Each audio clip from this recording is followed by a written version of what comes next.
여인의 유혹을 뿌리친 스님.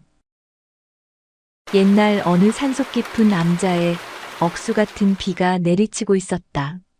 이토록 깊은 밤, 홀로 암자를 지키며 수행을 하고 있는 스님은 잠시 무슨 생각에 빠져 있었는지 수행을 잠시 멈추었다.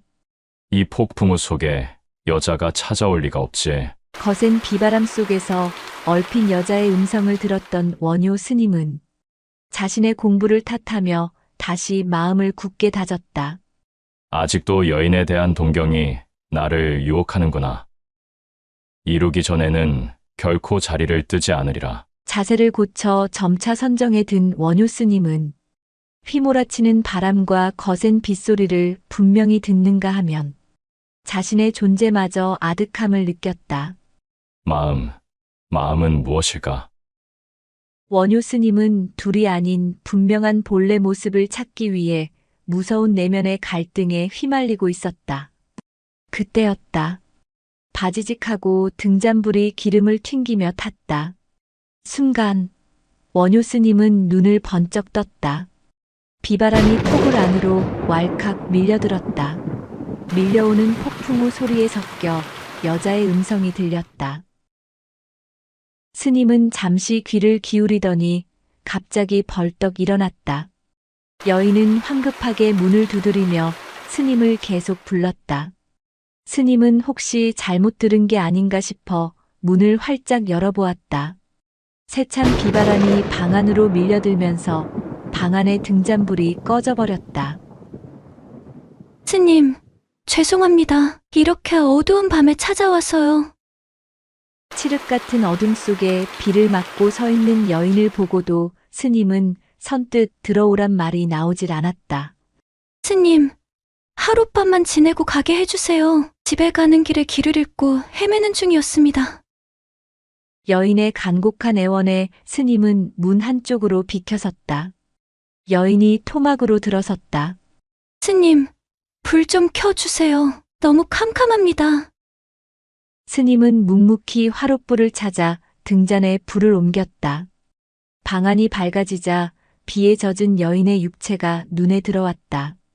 와들와들 떨고 있는 여인의 모습은 너무나 아름다웠다. 스님, 추워서 견딜 수가 없네요. 제 몸 좀 비벼주시면 안 될까요? 여인의 아름다움에 잠시 취해 있던 스님은 퍼뜩 정신을 차렸다. 공연이 드러났나 싶어 후회했다. 부들부들 떨고 있는 여인을 안 보려고 스님은 눈을 감고 말았다. 하지만 비에 젖어 속살이 들여다보이는 여인의 모습이 더욱 뚜렷하게 나타나는 것이었다. 모든 것은 마음에 따라 일어나는 것. 내 마음에 색심이 없다면 이 여인이 목석과 달을 바 있으랴. 스님은 부지 중에 중얼거렸다. 그리고는 여인을 안아 침상에 눕히고는 온몸을 주물러 녹여주기 시작했다. 풍만한 여체를 대하자 스님은 묘한 느낌이 일기 시작했다. 스님은 순간 여인을 침상에서 밀어냈다. 나의 오랜 수도를 하룻밤 사이에 허물 수야 없지. 이미 해골물을 달게 마시고 일체 유심조의 도리를 깨달은 스님은 다시 마음 정리를 시작했다.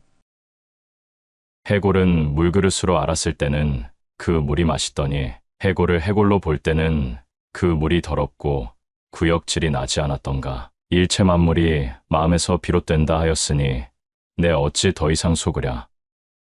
이 여인을 목석으로 볼 것이 아니라 있는 그대로의 여인으로 보면서도 마음속에 색심이 잃지 않으면 자신의 공부는 온전하다고 생각했다.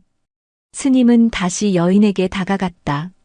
그리고는 여인의 몸을 비비면서 연부를 하였다.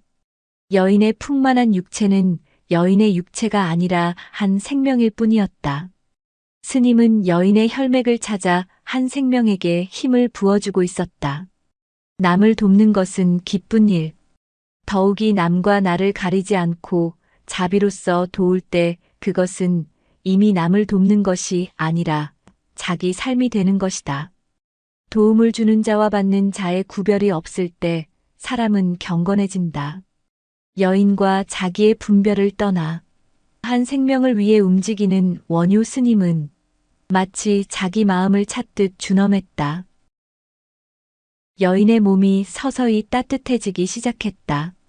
정신을 차린 여인은 요염한 웃음을 지으며 스님 앞에 일어나 앉았다. 스님, 감사합니다. 이제 좀 살 것 같습니다.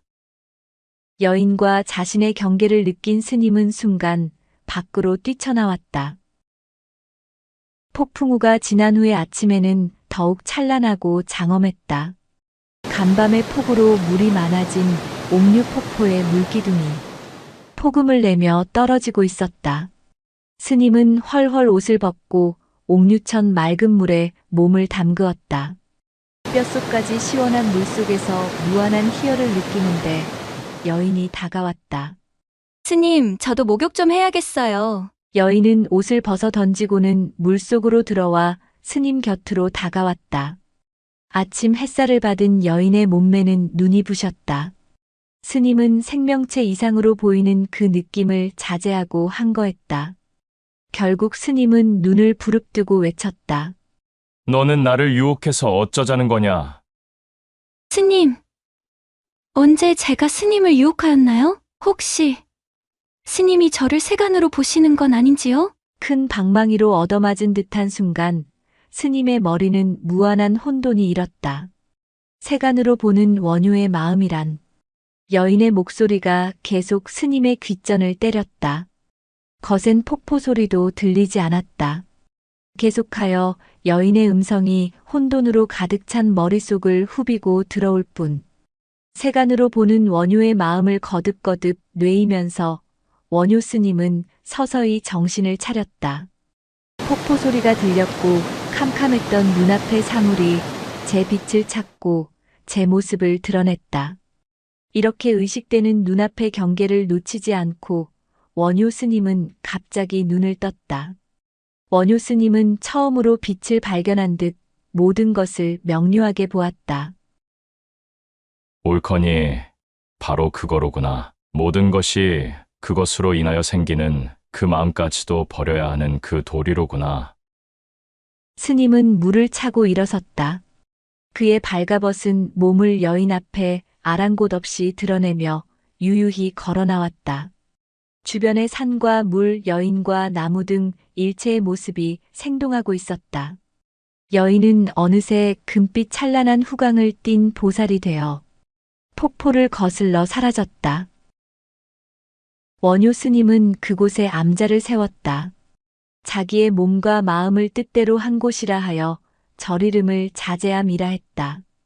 지금도 동두천에서 멀지 않은 단풍으로 유명한 소요산 골짜기에는 보살이 목욕했다는 옥류폭포가 있고 그 앞에는 스님들이 자제의 도리를 공부하는 자제함이 있다.